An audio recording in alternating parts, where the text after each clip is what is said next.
sedunia atau May Day yang diperingati tepatnya pada tanggal 1 Mei adalah hari peringatan perjuangan bersejarah serta pencapaian yang dibuat oleh pekerja dan gerakan buruh. Hari peringatan ini dilatar belakangi oleh hasil kesepakatan Federasi Internasional, serta sebagai pengingat terhadap tragedi kerusuhan Haymarket di Chicago pada tahun 1886. Pada akhir abad ke-19, beberapa kota dan negara bagian mulai mengesahkan undang-undang yang membatasi jam kerja selama 1 minggu. Namun, karena masih belum ada peraturan federal tentang jam kerja per hari, pada tahun 1884, Federasi Serikat Pekerja dan Serikat Buruh yang terorganisir membuat gagasan bahwa 8 jam merupakan hari kerja yang sah dari dan pasca 1 Mei tahun 1886, dan hal ini hanya bisa dicapai dengan melakukan protes.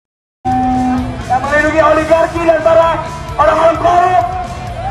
Pada tanggal 1 Mei tahun 1886, organisator buruh Amerika, Lucy Parson, dan aktivis buruh sosialis Albert Parson memimpin ribuan pekerja dalam parade yang dikenal saat ini sebagai Hari Buruh Pertama.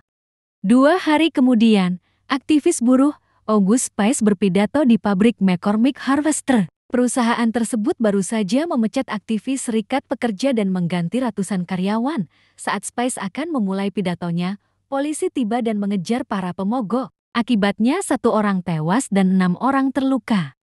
Menanggapi kekerasan itu, August Spice mengadakan pertemuan lain pada malam 4 Mei di Haymarket Square. Wali kota Chicago yang pro-serikat buruh, Carter Harrison, selain memberikan izin, Carter Harrison juga menghadiri pertemuan tersebut. Karena beberapa pembicara tidak hadir, Samuel Fielding, seorang pendeta Metodis Amerika kelahiran Inggris, sekaligus aktivis buruh, didatangkan sebagai pembicara pengganti. Saat Fielding menyelesaikan pidatonya, sekitar 175 petugas polisi muncul. Sambil membawa senapan, petugas kepolisian memerintahkan massa untuk membubarkan diri. Lalu sebuah bom dinamit meledak di dekat beberapa petugas polisi, menewaskan 1 orang seketika dan melukai beberapa orang lainnya. Karena adanya ledakan bom tersebut, petugas kepolisian Chicago pun membalas dengan meletuskan tembakan ke arah massa aksi. Akibatnya, 4 pekerja tewas, serta sedikitnya 20 orang luka-luka, buntut dari tembakan membabi buta tersebut. Amerika Serikat akhirnya mengumumkan darurat militer di seluruh negeri, lalu pada hari berikutnya, di Chicago, para pemimpin gerakan buruh ditangkap, dan surat kabar Serikat Pekerja dibredel. Meskipun banyak dilakukan penggerebekan dan pencarian, pelaku peledakan bom itu tidak pernah ditemukan. Akan tetapi, karena pengacara negara bagian Illinois Julius S. Grinnell membutuhkan orang untuk dituntut, polisi Chicago mulai menangkap orang-orang yang terkait dengan gerakan buruh tersebut.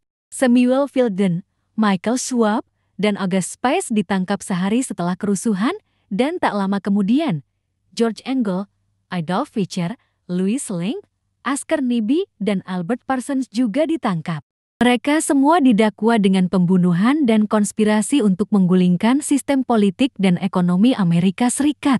Lalu pada tanggal 20 Agustus hakim memutuskan bahwa ke-8 orang itu bersalah. 7 divonis hukuman mati, sedangkan Nibby divonis 15 tahun penjara. Meskipun hukuman mati diajukan banding, Mahkamah Agung Illinois menguatkan putusan pada tanggal 15 September tahun 1887.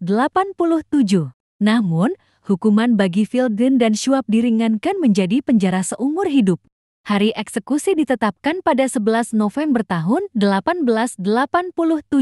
George Engel, Adolf Fischer, Albert Parsons, Louis Link, dan August Spice akan dieksekusi, tetapi 1 hari sebelumnya, Link bunuh diri di penjara. Engel, Fischer, Parsons, dan Spice dibawa ke panggung eksekusi dengan wajah yang ditutupi kain.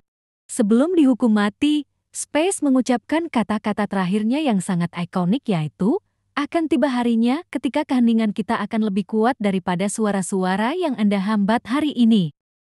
Fielding, Michael Schwab, dan Nibby tetap dipenjara selama 7 tahun sampai gubernur baru Illinois, John Peter Altgeld, mengampuni mereka.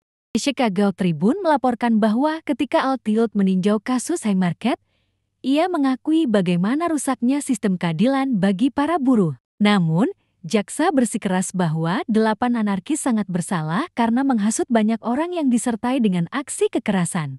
Begitulah sejarah singkat mengenai Hari Buruh Internasional. Dalam memperjuangkan hak serta menyuarakan aspirasi pastilah membutuhkan pengorbanan yang bahkan nyawa pun menjadi taruhannya. Hidup buruh, hidup rakyat kecil. Salam pers mahasiswa.